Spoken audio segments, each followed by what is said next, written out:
Isicelo siwukuthi kuphenywe umkhandlu weTheku deep to the core kuzona zonke iy'nhlaka kanye namaphoyisa khona la. If it means i-KZN yonke kube KZN yonke, because asizokumela ukubukeleka phansi nokungabonakali as abahlali base-South Africa. I'm saying this because ngifuna u-understand wena muntu odayisa etafuleni ukuthi I'm one of you. I'd been one of you. Ngayekiswa izizathu ezithize nokuhlukumezeka okuthize, ngayekiswa izinto ezingehlele. Whilst this was my permit yango 2020, ngiyakhumbula ngesikhathi se-COVID ne. So kuningi that I can talk about kulento le yalezi tolo lezi ne.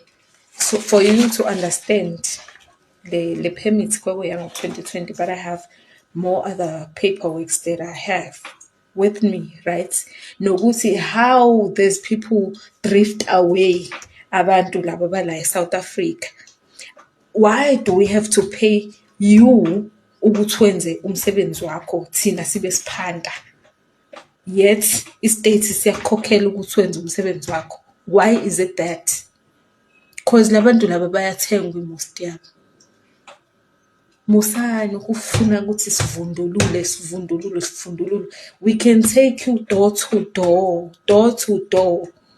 Mina ngidayise bengize ngifike ngisho koMalvani because bekushuba ngesikhathi se-COVID. So nje angifuni umuntu ozodlalela ekuthenini masithi abahambe yena afuna ukuthi aphume astray, aphume icala lakhe. Masithi abahambe, we know ukuthi labantu benzeni kuthini.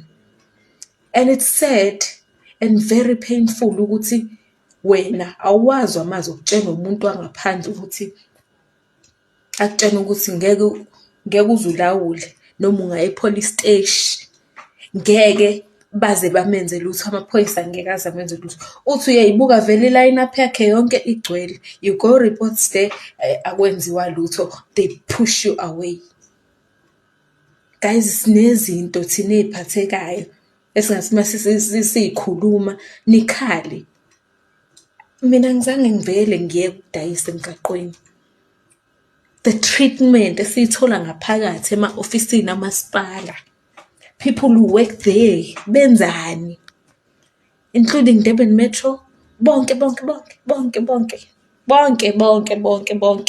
Ngoba ngisho ka-housing into efanayo, ngisho city integrate into efanayo, ngisho ngathi uyo-applyela ithenda uzobhide into efanayo, bonke uNkulunkulu wamshambe bonke. Mina sengiyizamile impilo bafethu, sengiyizamile. Cela umuntu angasiphazamisi endleleni yethu yokuthi abahambe. Ngithi mina nawe uyayazi yini iphini yokuthi uhambe, that's my name there. Uhambe uyobhadala kamasipala about this much.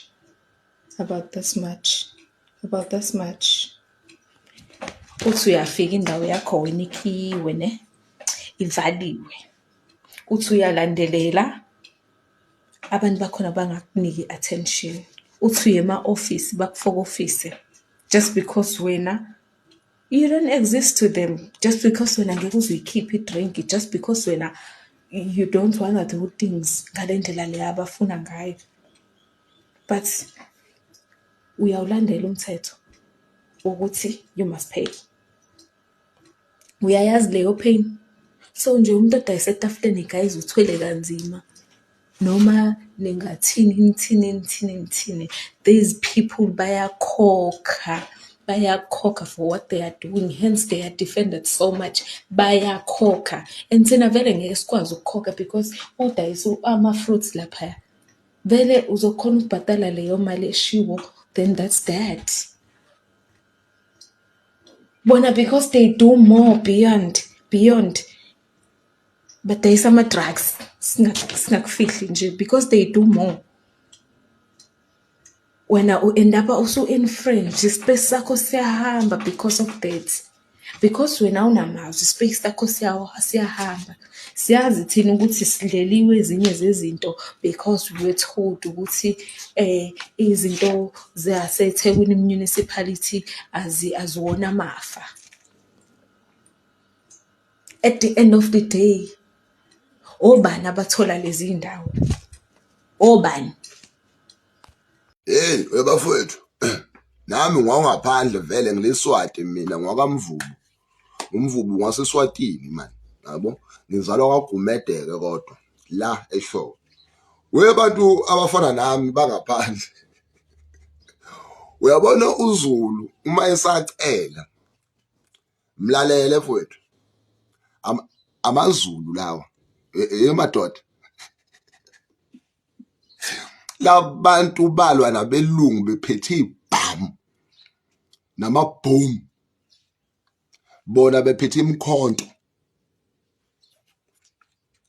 AmaZulu lawo wemadoda hambani nobheka impi yaseSandlwana nibheke ezinye izimpakazilo. Uyabona into mayethi awayifuni athi awayifuni ngiyanithipisa. Mhlambe nina nibona ukuthi mhlambe lento ani understand lento le. Ningalinge niresist bafowethu uma bethi hambani.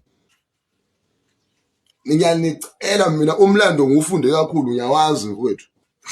AmaZulu lawo ake aba nohulumeni wawo la kwaZulu Natal kwathiwa yebona banohulumeni wabo ngokuthi oyedwa wabo usethe cha akasungule inhlangano mina iqembu elaliqembu kwakuyinhlangano kaKhongolose ngoba phela yebo uKhongolose uyinhlangano bese ukuthi lawa amanye vele amaqembu. Uyabona lelo qembu lelo lakhanda uhulumeni la kwaZulu. So engisho ukuthi kuwena labantu ngiyabazi mina baziwe ngihlala nabo ngizalwa yibona vele kubuhlobo bamaZulu naseSwatini into nje ndala ngishizwe leli kuthiwa elikaMthaniya. Uyamazi ukuthi wakuphi ubani uMthaniya kulungile angikho lapho. Nina abantu bangaphandle hambani bafowethu ngiyanicencelwa yimina unephepha noma unalo hambani AmaZulu lawo.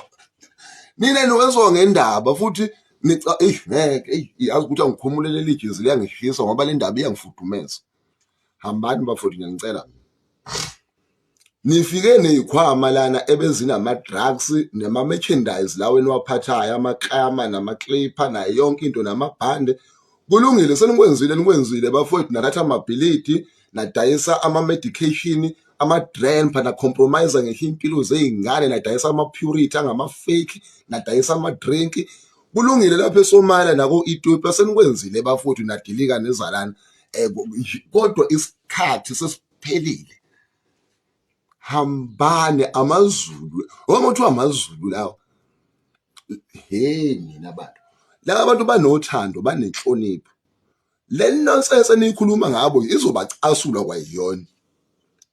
Hey mina bantu yo uyabona le kade niyibona eGoli kusewu-phase 1 ngokokwami u-phase 2 uyeza ningafuni ukuthi kufike phase 3 kuyobe kuhinyiwa la kuyobe kushwabhana ikhinga lapho.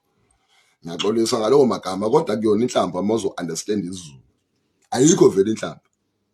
Okay kulungile. Labantu enibabonayo abadiniwe kuyimanje ngoba ubone umhlaba unyakaza even mphesheya kukhulunywa ngayo lento. Ilaba kubo la emthanjeni yabo kuhamba igazi lalabantu ababelapha eSandlwana. Uyazi anguyeka asangiphumile yona le stories afuna ukuyibhemela.